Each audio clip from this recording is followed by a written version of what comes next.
ऐसे घूम रही है तो ये कहते हैं अल्पसंख्यक क्या हम बड़े हिमायती हैं, तो ऐसी स्थिति क्यों पैदा हो गई? हम सरकार में नहीं है। अब चले जाइए, सैकड़ों आपको मिलेंगे बुर्के में महिलाएं, आग मूंद के निकल जाएंगे, कभी नहीं पूछेंगे कि बहन क्या जरूरत है आपको। ये आरोप ये लगा रहे हैं तो सर पे डूब मरना चाहिए। भारतीय जनता पार्टी की सरकार है, 8 साल से अगर इसको महिलाएं ऐसे घूम रही है तो जब भी मुस्लिम भाजपा में जाने की कोशिश करेगा एक संदीप घेरे में आएगा, कहीं ना कहीं शक की नजर से देखा जाएगा। क्यों ऐसा क्यों? आप भी हैं भाजपा में, इसलिए मैं आपसे जानना चाहता हूँ, कभी होती है इन सब चीज में दिक्कत? आपको सच बताऊं, मैं 2010 से काम कर रहा हूं, कभी मैंने नहीं देखा। हम लोग कहते हैं ये बड़े भाई हैं हमारे। देवेंद्र जी अगर कह देता हूं कि फलाने लोग को ये तकलीफ है, ये मुसलमान भाई आज थाने में फंस गए, 1 सेकंड नहीं लगाते फोन करने में, 1 सेकंड लगाते हो तो मैं कहूं। और रोज अपने सैकड़ों मुसलमान भाइयों का काम स्वयं मैं करता हूं। आप पता करिए इस चीज को। कहीं भी उनको दिक्कत हुई, किसी भी स्वास्थ्य की दिक्कत हुई, प्रशासन में कोई दिक्कत हुई, कोई लाभ की दिक्कत हुई, राहिल हसन हमेशा खड़े हैं, हमारे देवेंद्र भाई खड़े हैं भारतीय जनता पार्टी के।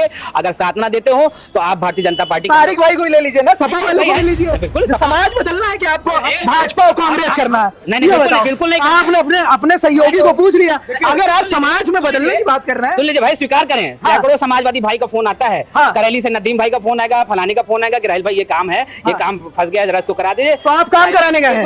आप काम कराने गए हैं, बाकायदा उनका काम हुआ है, तो ये लगाना गलत। और हमारे देवेंद्र जैसे बड़े भाई जो हमारे संगठन में बड़े पदों पे बैठे, उन्होंने कराने का कार्य किया। कि वो चाहते हैं कि मुसलमान उनके साथ आए, लेकिन मुसलमान साथ नहीं आता। यही कहना चाह रहे हैं ना आप?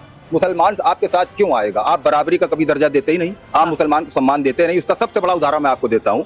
अभी वक्फ बोर्ड का जब नियम बनाए सरकार ने, तो उसके अंदर ये कहा गया कि अब इसके अंदर जो गैर मुस्लिम है वो भी सदस्य रहेंगे। हम लोगों ने उसका स्वागत कर लिया कि भाई मोदी जी और सरकार अगर ये चाहती है कि मुस्लिम वक्फ बोर्ड में हमारे गैर मुस्लिम भाई भी आए, ठीक, हम स्वागत करते हैं, हम बिल्कुल तैयार हैं। लेकिन केवल वक्फ बोर्ड में गैर मुस्लिम नहीं, फिर हमको भी आप जो है राम मंदिर बोर्ड में और जितने भी ट्रस्ट है आपके मंदिर के, हमको भी जगह दीजिए उसके अंदर, साथ में हम भी आपके साथ भागीदार बनकर काम करना चाहिए। आपको क्या तकलीफ हो रही है? तकलीफ हमको नहीं है। इनको तकलीफ नहीं हो रही है, तो मुस्लिम है। तकलीफ अगर ऐसे देखिए, ये अच्छा, ये सफाई है, इस वजह से तकलीफ होगी। होता क्या है, सफाई वाले इसलिए मुद्दा लड़ा रहे हैं। सपा वालों के साथ एक प्राकृतिक दिक्कत है कि वो न राष्ट्र को समझेंगे न जनता को समझेंगे। राष्ट्र को समझेंगे नहीं, ना कभी नहीं समझते। छोटा सा उदाहरण देता हूँ, यहाँ अभी कितने गरीब महिलाएं, सुन लीजिए, कितनी गरीब महिलाएं, बच्चे होंगे जिनको जिनकी शिक्षा की कमी है, जो बच्चों को स्कूल पूछे कभी जाते हैं फीस जमा करने के लिए, कहते हैं अभी आप चले जाइए, सैकड़ों आपको मिलेंगे बुर्के में महिलाएं, आग मूंद के निकल जाएंगे, कभी नहीं पूछेंगे कि बहन क्या जरूरत है आपको। ऐसे घूम रही है तो ये कहते हैं अल्पसंख्यक क्या हम बड़े हिमायती हैं, तो ऐसी स्थिति क्यों पैदा हो गई? हम सरकार में नहीं है। आपकी बात नहीं सुनी जाएगी, न सत्ता में, न शासन में, न प्रशासन में। बुलडोजर अगर चलेगा तो कहाँ चलेगा? मुसलमान के घर पे चलेगा, दलित के घर पे चलेगा। ऐसा नहीं है। अरे कल दलित को एक जो है रायबरेली में पीट के मार डाला गया। सुनिए, अरे सुनिए, पहले उस दलित ने कहा, अखिलेश जी के बयान को आप रिपीट कर रहे हैं। दलित ने कहा राहुल गांधी का नाम लिया, तो बताए मारने वालों ने क्या कहा? हम बाबा के लोग हैं। मारने वाले कहते हैं बाबा के लोग हैं और उसको उसकी हत्या कर देते हैं। कोई भी आके कहेगा, मार देगा, कहेगा हम बाबा के लोग हैं, ये कैसे सिद्ध कर देंगे आप? देखिए, हमारी पार्टी में खुले आप कहता हूँ, हिंसा के लिए कोई स्थान नहीं है। आप शांति से रहिए। शांति से कहा जाता है भारतीय जनता पार्टी सबसे ज्यादा हिंसा करवाती है। ये कि अगर आप जब तक हिंसा करवाएंगे नहीं, आपकी मंशा चलेगी ना। जो भी राष्ट्रवादी मुसलमान है उनको हम लोग सर माथे बैठा के चलते हैं। देखिए, अगर कोई रहेगा हिंदुस्तान में और जगह पाकिस्तान की काफिर की बात लोकतंत्र के खिलाफ बुलडोजर चलाएंगे। बुलडोजर प्राधिकरण करता है। जब सुप्रीम कोर्ट बार बार मना कर रहा है आपको चलाने के लिए, तो क्या हो सकता है?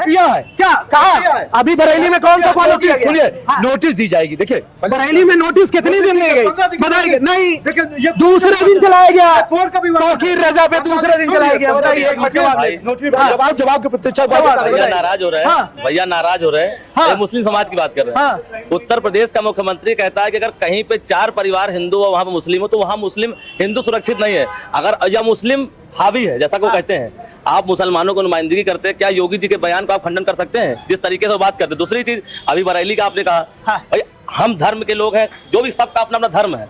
हम भगवान को मानते हैं, आप अल्लाह को मानते हैं। अगर आई लव मोहम्मद कहा जाता है तो इसमें गलत क्या है? आई लव पाकिस्तान थोड़ी कहा गया। कोई आपत्ति नहीं। लेकिन यार पूरी भारतीय जनता पार्टी सिर्फ आई लव मोहम्मद कहने पर बुलडोजर चला देने वाली सरकार मुसलमानों को क्या वो कहे? तुम ना बोलो ना आई लव यू मोहम्मद, अगर उनको दिक्कत मत बोलो। सुनिए भैया, ला इलाहा इल्लल्लाह मुहम्मद रसूलुल्लाह। हाँ बोलिए। लेकिन यार तुम आपने बोल दिया। एक minute, Divendra ji, I love Mohammad Diven ji आप बोल रहे हैं, दिवेन जी आप बोल रहे हैं, लेकिन जो यूपी में आई लव मोहम्मद कहने से नहीं दिक्कत है। आई लव मोहम्मद कहने से बुलडोजर चल गया, बवाल हो गया, सब कुछ हो गया।